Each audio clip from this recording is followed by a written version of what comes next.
We often cover ancient yet seemingly advanced ruins during our presentation of these evidential arguments, often suggesting at least one antediluvian civilization lived before the last ice age and had actually accomplished a level of societal sophistication which allowed them to master, among many other things, the art and gargantuan responsibility of stonemasonry,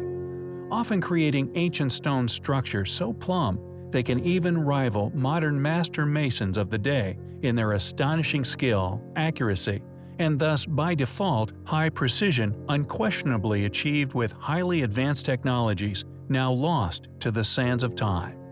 But I digress, for there are many other avenues of investigative research supporting evidence of past highly advanced human activities. UPARTs, also known as out-of-place artifacts, is now, thanks to modern technology and social medias, a literal treasure trove of ancient artifacts that in one respect or another utterly support the channel's hypothesis.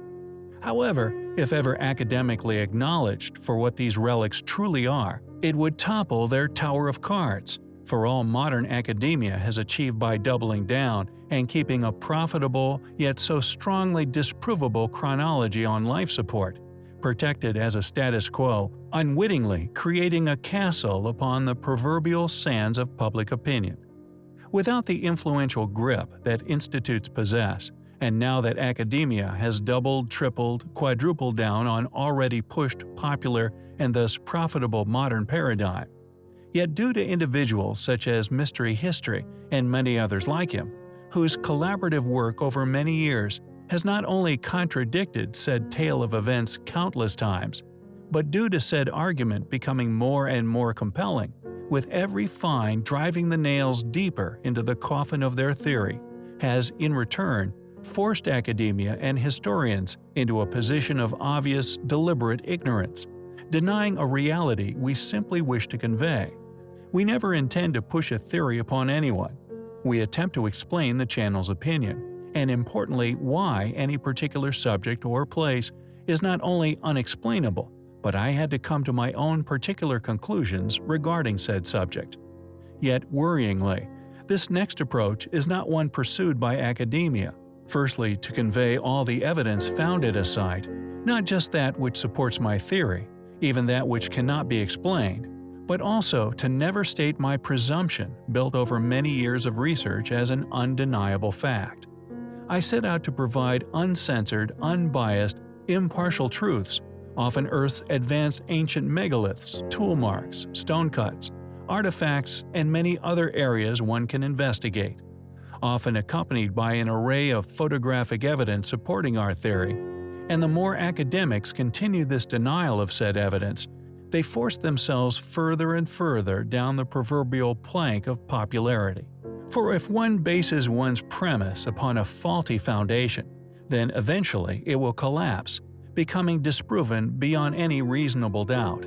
And if it weren't for a greedy, power-hungry, controlling force still within academia, operating on our planet to this day, the long-attested timeline for man on Earth would have unraveled a long time ago,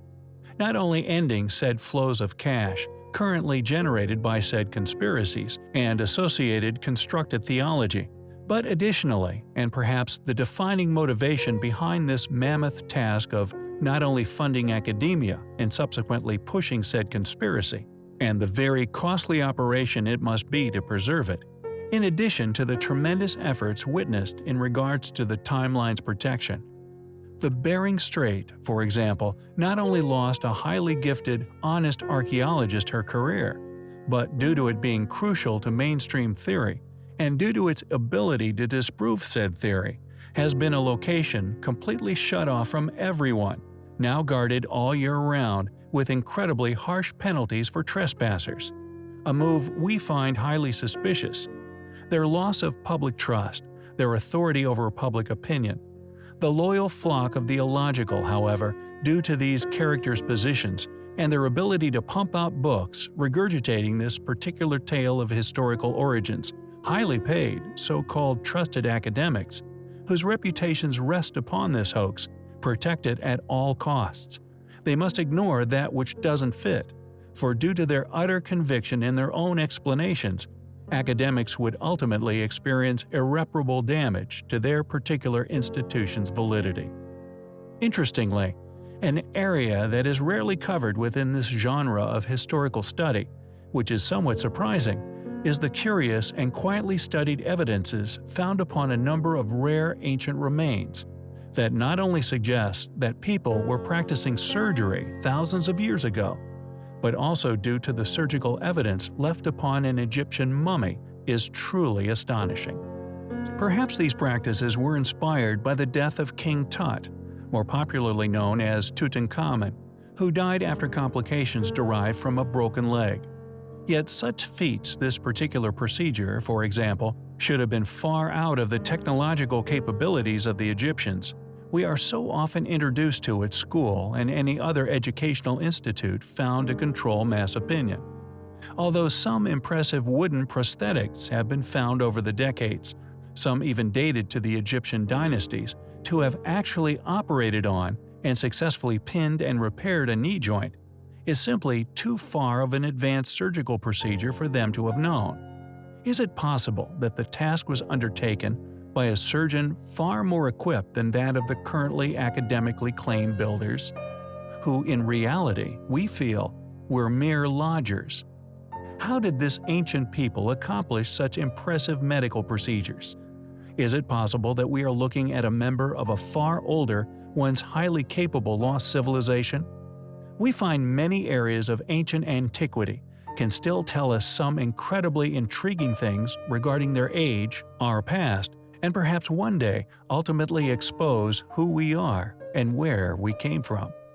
It is a pursuit of truth we will always find highly compelling.